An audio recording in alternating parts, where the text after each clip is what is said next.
Let's get into the core of what it's like when you're torn between saying something and just staying quiet in a relationship, whether at work, home, or with your friends.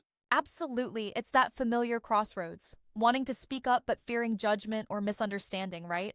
Yes, exactly. We often worry like, should I say something because I care, or hold back for fear of coming off too harsh, and that can lead us to Yep, overthink so much. It's a real tightrope walk. right.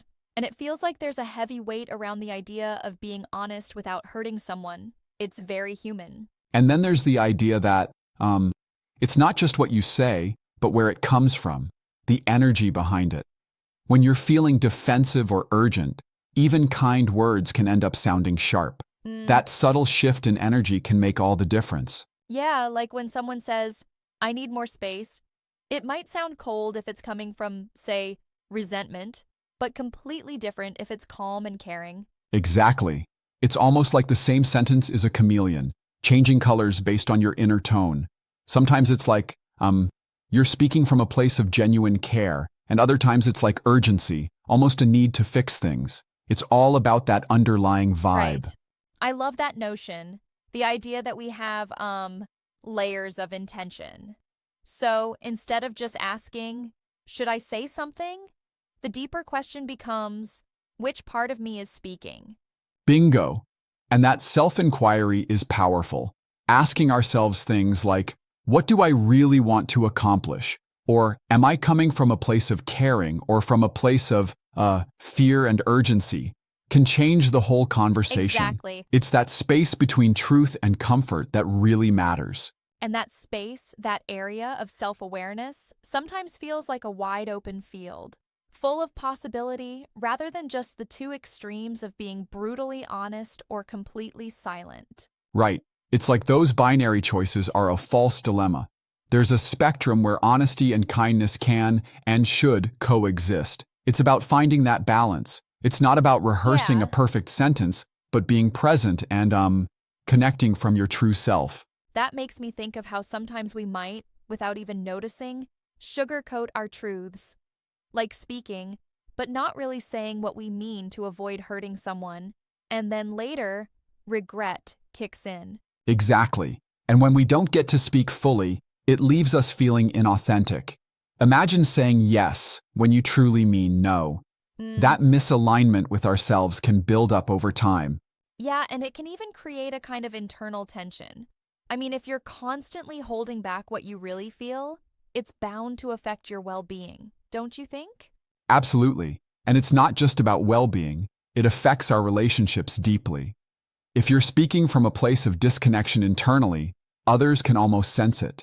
It's like a hidden truth beneath every word. Right. That genuine connection starts with being honest with ourselves first. So then there's this suggestion to first tune into our inner state before speaking, like slow down and check in with ourselves. Yes, exactly.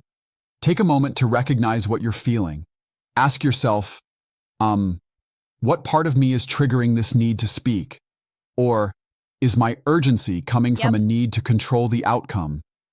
That self check can transform your entire approach. I really appreciate that. It shifts the responsibility inward, almost like journaling a bit before a conversation, right?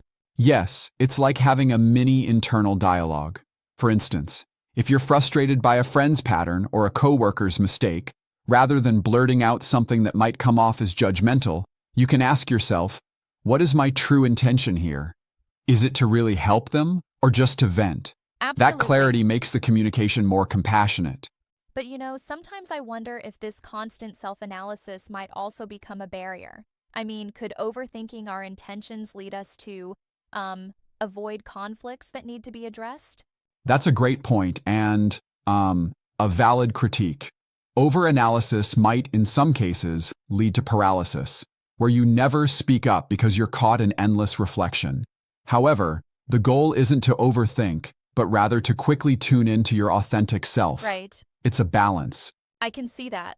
It's like you want to avoid the extremes of silence and aggression by finding that center, speaking from a place of true connection. Exactly. And that center, or what some therapies call our self energy, supports clear, compassionate communication. When we speak from that balanced state, it often lands Yeah, better. definitely. It communicates not just the message, but empathy and care. That reminds me of some insights from interpersonal neurobiology.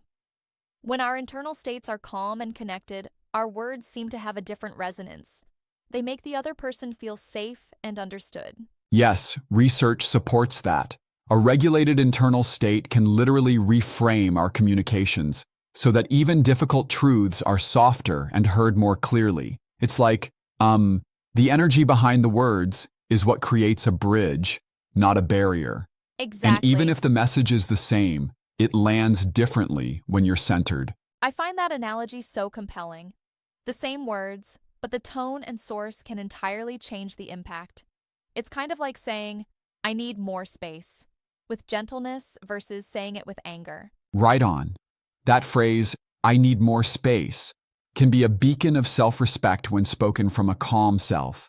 But if it's infused with defensiveness or panic, it might disconnect the other person. It's incredible Yeah. how energy shapes everything. And speaking of which, isn't it interesting how we sometimes confuse urgency with caring? We might jump in out of a desperate need to fix something, but that urgency can overshadow genuine concern. Absolutely. And that's where the art of communication gets so nuanced.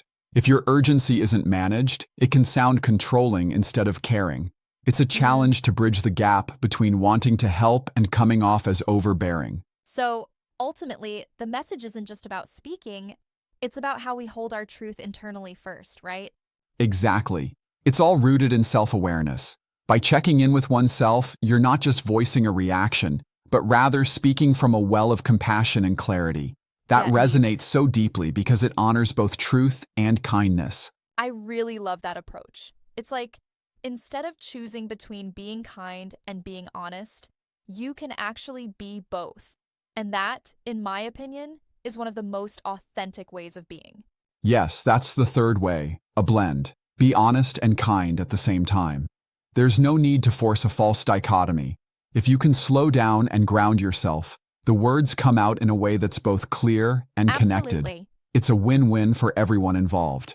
And I think that also helps to foster deeper relationships because it shows that we're not just tossing out opinions, but we're genuinely engaging from the heart. Exactly. Even when those conversations are tough, this approach creates space for mutual understanding. And honestly, it brings a whole new level of trust into any relationship. It's Right. about honoring both our truth and theirs. I totally get that. And it makes you think perhaps the key isn't avoiding tough conversations, but mastering the art of speaking from within, with empathy and intentionality. Right, exactly. It's a continuous process of self-checking and mindfulness. Whether you're addressing a mistake at work or a personal concern with a loved one, if you're aware of the internal energy you bring, it transforms the outcome. Yeah, You're more likely to be heard and to keep the connection intact. I love that idea. It's like a reminder that we don't need to choose between silence and confrontation. We can find that middle ground where our voice is both authentic and caring. Yes, absolutely. It's about saying what's true, but doing so from a grounded place. Remember, it doesn't have to be perfect. It's all about intention and Right. the energy behind it. And sometimes just naming our truth gently can bridge so many divides. That really encapsulates the whole idea.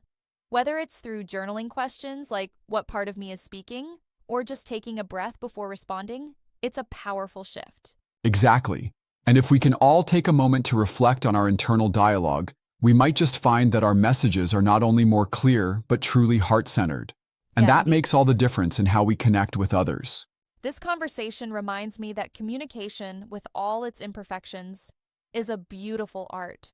One where our inner state can shine through and transform every exchange. Very well put. At the end of the day, it's about being honest, being kind, and being true to yourself. And that, my friend, is a powerful way to live. Definitely. Thanks for such an insightful exchange on navigating this delicate balance. It's something we all can learn from and apply in our everyday interactions. Absolutely.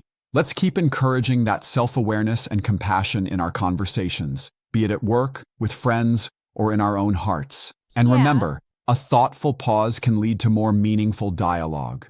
I couldn't agree more. Here's to more honest and kind conversations ahead.